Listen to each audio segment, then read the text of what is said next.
Okay, so good morning once again. We are now on the module number 2 ng ating economics. Dito sa module number 2, we're going to discuss about the introduction to applied economics. Now, our main objective in studying about module number 2, first one is to examine the utility and application of applied economics in order to solve the economic issue and problems. Number 2 is to explain the basic economic problems. Now, ano nga ba yung mga basic questions na sasagutin natin while we are studying about module number 2? The first off is, how does applied economics solve economic problems? Paano nga ba nakakatulong, no, na ma-solve ang economic problems ng applied economics? So, as an overview, in the previous lesson, we have been introduced to several concepts in economics, including scarcity, the opportunity cost, and the allocation among other things, no, or other things rather. So in this lesson, we will be using this lesson or this module number 2 in order for us to discuss the application of economics in various fields, particularly in understanding economic, basic opportunity, and social issues which confront to our country today. Kasi parang sobrang dami nang nangyayari na halos maging dahilan para magkaroon talaga tayo ng mga problema when it comes on economic basis, no? So, for our lesson number 1 sa module number 2, this title has its economics, or this lesson has a title, Economic as an Applied Science and Basic Economic Problems of Philippine Society Development in 21st Century. So this term is actually applied in economics, which believed to have started during 200 years ago, no? In the writings of two economists. Sino sila?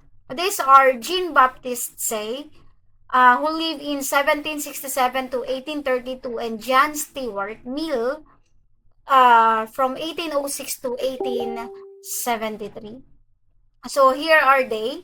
So this one is Jean-Baptiste Say, and on the right part or right picture is John Stuart Mill. Okay, there you go. So if you have any questions or anything you want to conclude or study more about these two economists, you can click this link, no? Wherein nandyan na mismo yung pinakang information about what they have wrote about the economics. So, while we are studying about the module number 2, the first lesson, let us first understand what really is the meaning of applied economics. When we say applied economics, this is the study of economics in relation to the real-world situation. It is the application of economics principles and theories to real situation and trying to predict what the outcomes might be. So, in order for us to understand the economics, yung applied economics has its application in economic theory para ma-determine yung magiging outcome nito sa various possible courses or actions sa mundo, no? So, pag mas naintindihan natin ang applied economics, we will be able to understand also what are the consequences of our choices, no? When it comes on business, yung mga policy makers, yung mga politics, ano yung pwedeng maging consequences ng kanilang decisions, no, sa ating economy. So, if economics in the science of studying how people use various or limited means available to them to achieve given ends. So, ito, ang magiging resulta nito, the applied economics can lead to to-do list, no? What are the step-by-step process na pwedeng daanan o gamitin para mas ma-increase pa yung probability of positive outcomes in real-world events. Ayan. So, mas maganda talaga na naiintindihan natin yung applied economics kasi nakikita natin o mas makikita natin kung ano ba yung mga possible outcomes and ano ba yung mga possible consequences ng mga magiging decisions natin. Whether we are living on our own, whether we are policymakers, we are politics, or even business owner. Okay. Now, what are the importance of applied economics application? Ano nga ba yung importance ng applied economics? No, when we apply it. First one is applying economics to a country, company, or household helps sweep aside all attempts to dress up a situation so that it can appear worse or better than it actual. Totoo naman kasi talaga, no?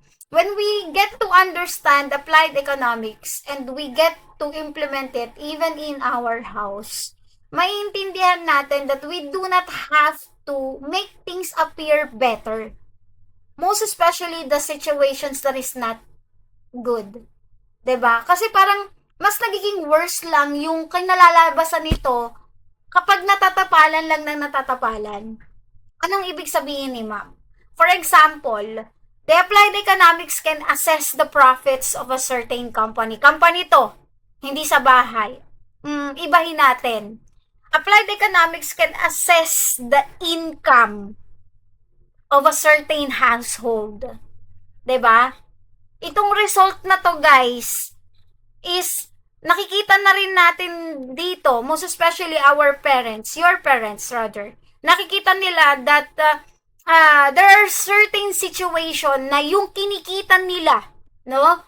Yung kinikita nila is not viable, no? Not viable for them to be able to see, ay, oh, makakabili tayo ng ganito, bibili tayo, at mapaprioritize pa rin nila kung ano yung dapat. Mapaprioritize nila kung ano ba yung dapat na binibili. Most especially the necessary things. The necessities. 'Di ba? Like pagkain, damit, tirahan. 'Di ba? Kasi yun naman talaga ang unang-unang dapat na pinaglalaanan. 'Di ba? And our parents, ako personally, I get to have a strategy, no? Kung paano ba nababudget ng tama yung kinikita. Okay?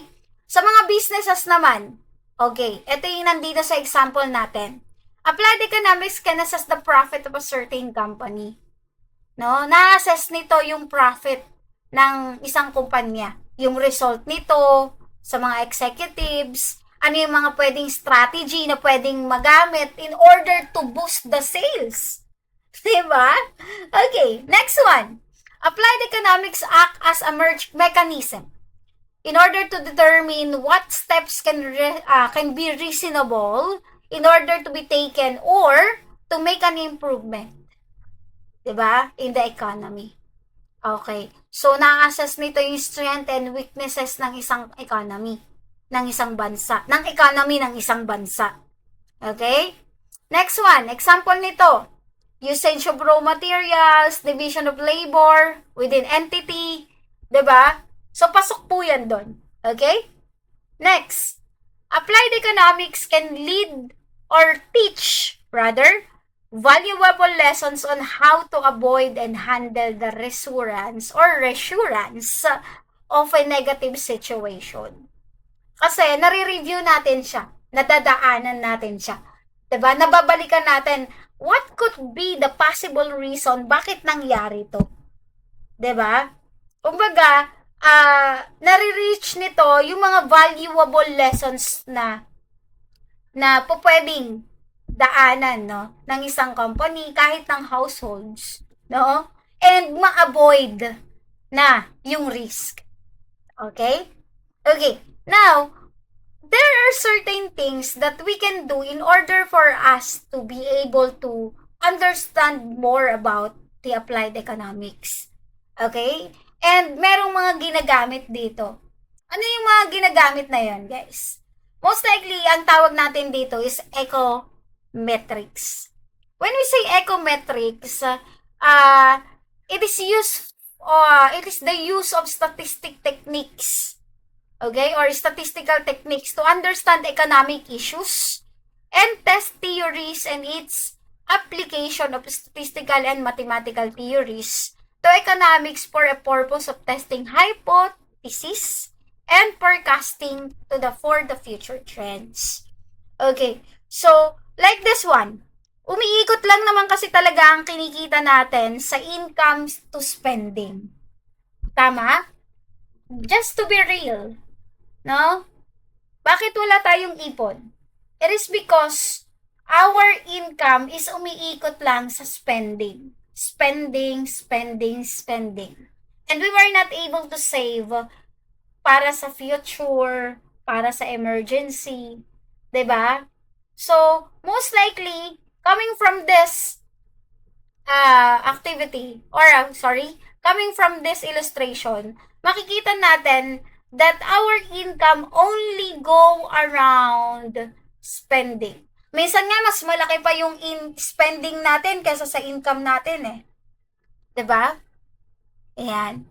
Okay, so the goal of applied economics or ecometric study might be to test hypothesis, for example, to determine how much, okay, of the gender pay gap can be explained by differences in education or in experience.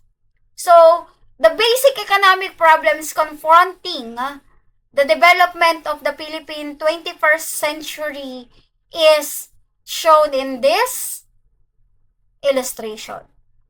Poverty can lead to scarcity. Tama? Pag sinabi nating scarcity coming from our past lesson, anong scarcity? Kakulangan. 'Di ba? So, poverty can lead to scarcity. Kulang tayo sa pagkain sa lamesa, kulang tayo sa kinikita, kulang lahat. Inflation can lead to scarcity.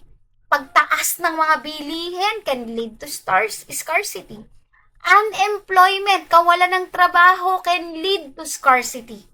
And slow growth of economy can lead to scarcity. That's why itong economic problems na to, most likely nararanasan natin to ngayong 21st century. Hindi lang, no? Kahit nung mga unang panahon pa, mga panahon ng mga ninuno natin, nararanasan din nila yan. Okay? So, the basic problems, ano yung mga basic problems ng economy? These are, number 1, we have poverty and unequal distribution of income. Okay, nangyayari yan. Okay? For most among the problems, no? Or is the extent of poverty in the country. Yan. Poverty is a restricting condition experienced by millions of families that prevents them in attaining the minimum level of consumption. Okay?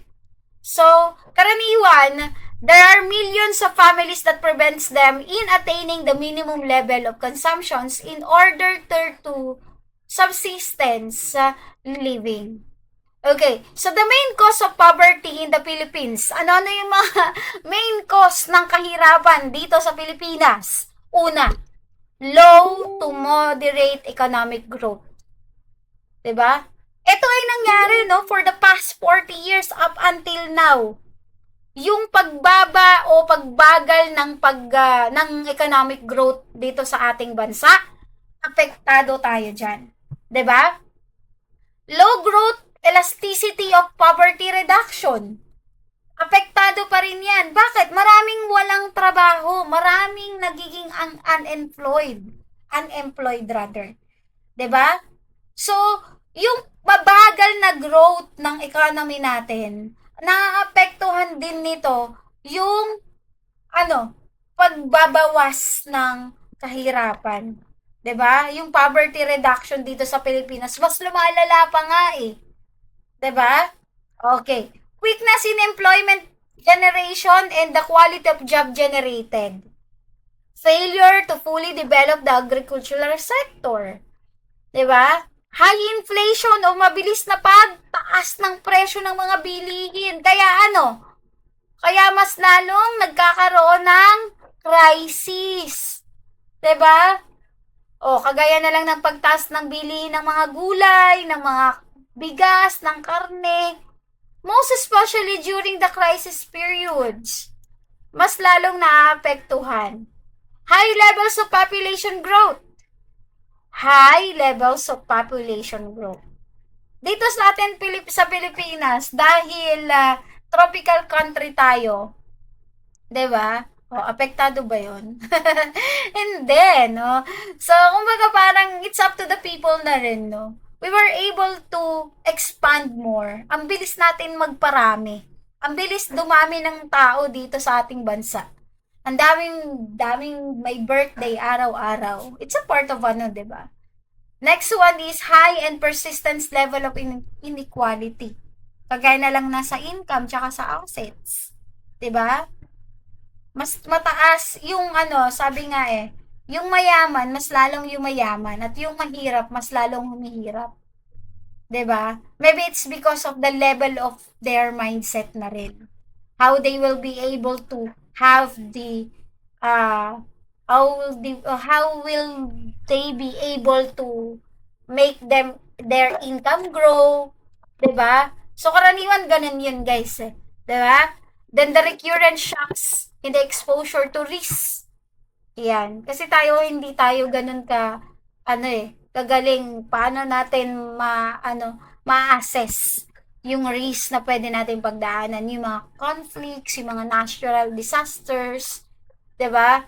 Hindi naman natin 'yan inaasahan na mangyari, 'di ba? Yung environmental poverty, nangyayari din 'yan. Okay. Next one. Okay.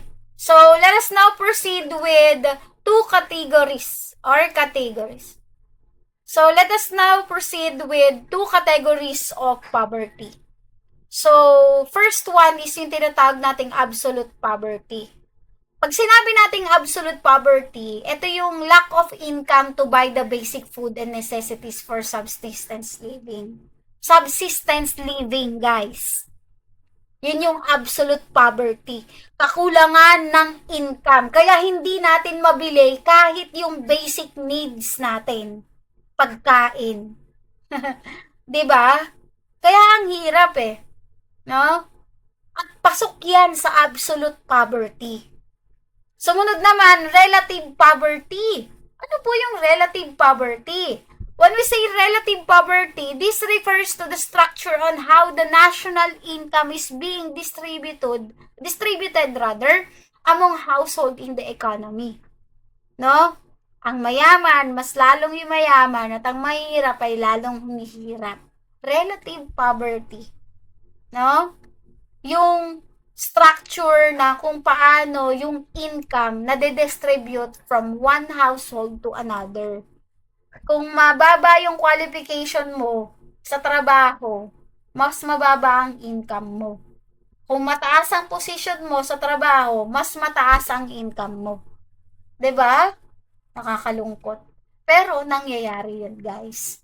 So the families with limited or without resources cannot earn sufficient income para makapag-provide sila para sa pamilya nila. No? Related with the limitations or absence of resources, poor families are faced with limited economic opportunity. It happens most likely. Okay? So, demographic changes and its economic implications, ito po yung kasama sa mapag-aaralan natin sa susunod. So, dito po muna tayo sa first part ng lesson natin, which contains the first part about economic as an applied science and basic economic problems of Philippine socio-economic development in 21st century. So, pasok po yan dyan sa lesson natin na yan. So, sa susunod po, we will be discussing about demographic changes and its economic implications. So, ano yung epekto nito sa atin living in a society, and how does it gives off the consequences. Okay? So, there you go. So, hindi muna ako magbibigay ng activity, guys. So hanggang dito na lang po muna yung lesson natin. We will be continuing our lesson by tomorrow. And I'm looking forward that everyone will be able to join. Thank you so much, everyone. See you in our next lesson. Bye-bye.